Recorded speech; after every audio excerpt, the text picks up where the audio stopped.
విజయవాడలో world class amenities తో luxury land mark ready to occupy budget friendly premium gated community మన కానూరులో PVR elite.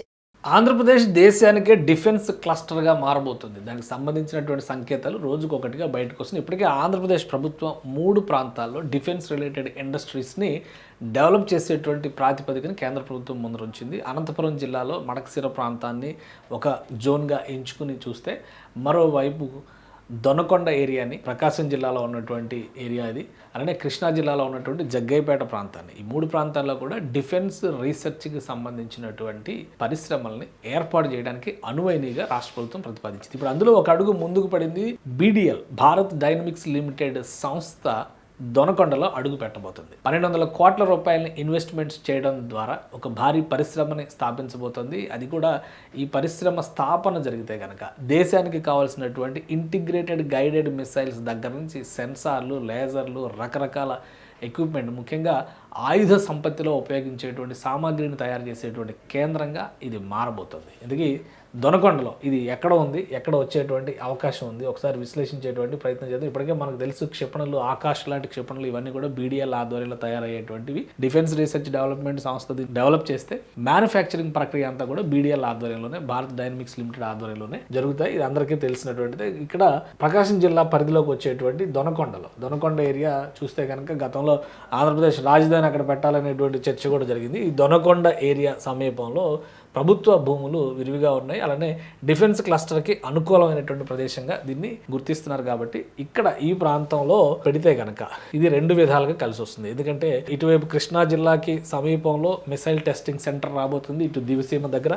అలానే ఇటు ఇస్రోకి సంబంధించి, అంటే నెల్లూరు వైపు ఇస్రో కూడా, శ్రీహరికోట కూడా ఇది మధ్యస్థంగా ఉంటుంది. ఈ 2 ప్రాంతాలకి అనుకూలమైనటువంటి ప్రదేశం. అలానే అమరావతి రాజధానికి కూడా ఇది చేరువుగా ఉండేటువంటి ప్రదేశం అవుతుంది. సో మొత్తం 1200 కోట్ల రూపాయల ఇన్వెస్ట్మెంట్స్ 2 దశలుగా పెట్టబోతోంది BDL సంస్థ. దీనికి సంబంధించి ఎగ్జిక్యూటివ్ బోర్డు ఇప్పటికే అప్రూవల్ ఇచ్చేసింది. సో ప్రభుత్వానికి ఒక రిక్విజిట్ కూడా ఇచ్చారు. 1400 ఎకరాల భూములు అవసరం అవుతాయి ఈ పరిశ్రమ ఏర్పాటు చేయడానికి. ఎందుకంటే ఈ పరిశ్రమ ఏర్పాటు చేయడంతో పాటు టౌన్షిప్స్, అధికారులకు సంబంధించినటువంటి నివాస కాలనీలు కూడా నిర్మించాల్సి ఉంటుంది.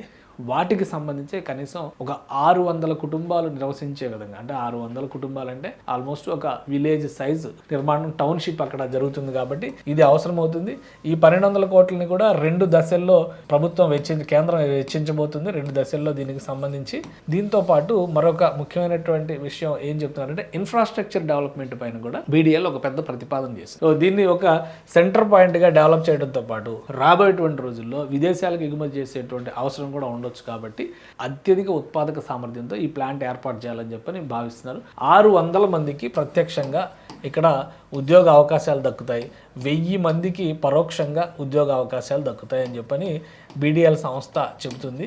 నిర్మాణ ప్రక్రియని, ఇప్పుడు కావాల్సినటువంటి క్లియరెన్సెస్, కేంద్ర ప్రభుత్వం ఇవ్వాల్సిన క్లియరెన్సెస్ ఇచ్చేసింది.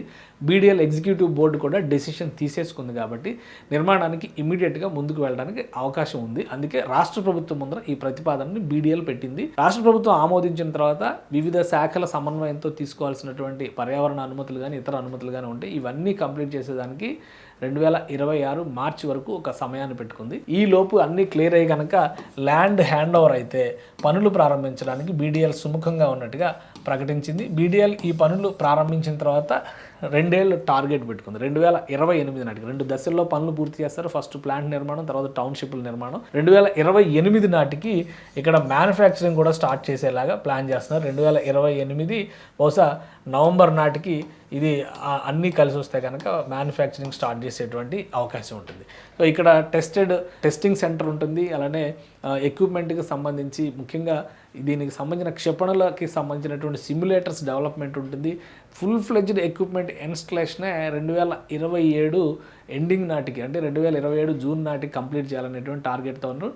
వీలైనంత వేగంగా ప్రొడక్షన్ స్టార్ట్ చేస్తే కనుక 2028 నాటికి పూర్తి స్థాయిలో ఇది పనిచేస్తుందని చెప్పని BDL భావిస్తుంది. అయితే ఇక్కడ ఉన్నటువంటి అవైలబిలిటీ, ప్రభుత్వానికి సంబంధించి 317 ఎకరాల భూములు ఇప్పటికే అందుబాటులో ఉన్నట్టుగా ప్రభుత్వం ప్రతిపాదించింది. సో ఈ భూముల్ని ఎకరం 7 లక్షల రూపాయల చొప్పున ప్రభుత్వ వ్యయం, అంటే ప్రభుత్వ ధర ప్రకారం ఎకరం 7 లక్షల చొప్పున ఇచ్చేటువంటి అవకాశం ఉంది. ఇది కాకుండా మొత్తం 1400 ఎకరాల భూమి అడిగారు కాబట్టి ఈ 1400 ఎకరాల భూమికి సంబంధించి మిగతా భూమిని కూడా చుట్టుపక్కల ప్రాంతాల నుంచి సమీకరించేటువంటి అవకాశం ఉంది. ఈ ప్రక్రియ అంతా పూర్తి చేయడానికి పెట్టుకున్నటువంటి సమయం 6 నెలలు.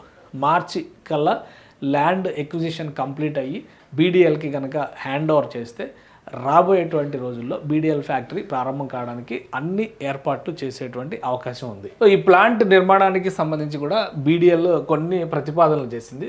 భారత్ డైనమిక్స్ లిమిటెడ్ అని చెప్పని అంటాం కదా, ఈ సంస్థ కొన్ని ప్రతిపాదనలు చేసింది. ఆ ప్రతిపాదనల ప్రకారం చూస్తే బీడీఎల్ ఏర్పాటు చేయబోయేటువంటి ప్లాంట్ నుంచి అమరావతి అనంతపురం ఎక్స్ప్రెస్ వేకి 8 వరుసల రహదారి నిర్మాణానికి సంబంధించినటువంటి ప్రణాళిక కూడా రెడీ చేశారు. ఎందుకంటే ఆ రోడ్డు ఉంటే యాక్సెసిబిలిటీ అనేది ఎక్కువగా ఉంటుంది అనేది. దీంతోపాటు మరొక 2 రిక్వైర్మెంట్స్ రాష్ట్ర ప్రభుత్వం నుంచి బీడీఎల్ కోరుతుంది. అది ఏంటంటే ప్రధానమైనది 25 కిలోవాట్ల power supply, uninterrupted power supply కావాలనేది ఒకటి. మరొకటి 25,000 కిలోలీటర్ల వాటర్ అనమాట. 25,000 కిలోలీటర్ల వాటర్ సప్లై కావాలని చెప్పని అడుగుతుంది. అంటే ఇక్కడ రాబోయేటువంటి కాలనీస్ కానీ, ఇక్కడ చేయబోయేటువంటి ఎక్స్పెరిమెంట్స్కి సంబంధించినటువంటి అంశాలు కానీ, వీటన్నిటికీ ఉండేటువంటి ప్రధాన అవసరాలు ఒకటి రవాణా, నిరంతర విద్యుత్ సరఫరా, రెండోది తాగునీటి సరఫరా. సో ఇవి 3 కనుక రాష్ట్ర ప్రభుత్వం ఏర్పాటు చేయగలిగితే ఖచ్చితంగా మార్చి నాటికి, ఈ 2026 మార్చి నాటికి పనులు ప్రారంభించడానికి బీడీఎల్ రెడీగా ఉంది. దీనికి బీడీఎల్ ఎగ్జిక్యూటివ్ కమిటీ బోర్డు అంటే ఎగ్జిక్యూటివ్ బోర్డు అప్రూవల్ ఇచ్చేసింది. కాబట్టి ఇక డిలే ఏదైనా ఉందంటే రాష్ట్ర ప్రభుత్వం వైపు నుంచే అన్నట్టుగా మనం భావించాల్సి ఉంటుంది. ఇదే కాదు, ఇంకొక విషయం కూడా ఏంటంటే డిఫెన్స్ క్లస్టర్స్కి సంబంధించినటువంటి నిర్మాణాల ప్రతిపాదనని రాష్ట్ర ప్రభుత్వం చేసినటువంటి సందర్భంలో ఈ జోన్స్ వైజ్గా కొన్ని డివిజన్స్ చేసింది. అందులో ముఖ్యమైనది దొనకొండ ఏరియా కూడా వస్తుంది. ఇక్కడ ఒక విమానాశ్రయం రాబోతుంది అనేటువంటి సంకేతం చాలా, ఆల్రెడీ అక్కడ ఒక ఎయిర్ స్ట్రిప్ ఉంది. విమానాశ్రయం వస్తే యాక్సెసిబిలిటీ పెరుగుతుంది అనేది. ఇటు రామాయపట్నం పోర్టుకి దగ్గర అవుతుంది. అలానే ఇటు చూస్తే కనుక మనకి శ్రీహరికోటకి దగ్గర అవుతుంది. ఇటువైపు ఇండస్ట్రియల్ క్లస్టర్గా అంటే మిసైల్ టెస్టింగ్ సెంటర్కి ఇది దగ్గర అవుతుంది. ఓవరాల్గా డిఫెన్స్ క్లస్టర్స్ని ప్రతిపాదించింది రాష్ట్ర ప్రభుత్వం. 3 చోట్ల ప్రతిపాదించింది. ఒకటి దొనకొండ, ఇంకోటి అనంతపురం జిల్లా పరిధి లేపాక్షి వైపు కొంత ఉంది, అలానే మడకశిర వైపు కొంత ఉంది, ఇంకొకటేమో కృష్ణా జిల్లా జగ్గయ్యపేట. ఇక్కడ ఆల్రెడీ అనంతపురం జిల్లాకు సంబంధించి భారత్ ఫోర్జ్ సంస్థ అక్కడ ఒక 2,600 కోట్ల రూపాయలతో డిఫెన్స్ రీసెర్చ్కి సంబంధించినటువంటి ల్యాబొరేటరీని పెట్టడానికి అన్ని అప్రూవల్స్ తీసుకుంది, రెడీగా ఉంది అది.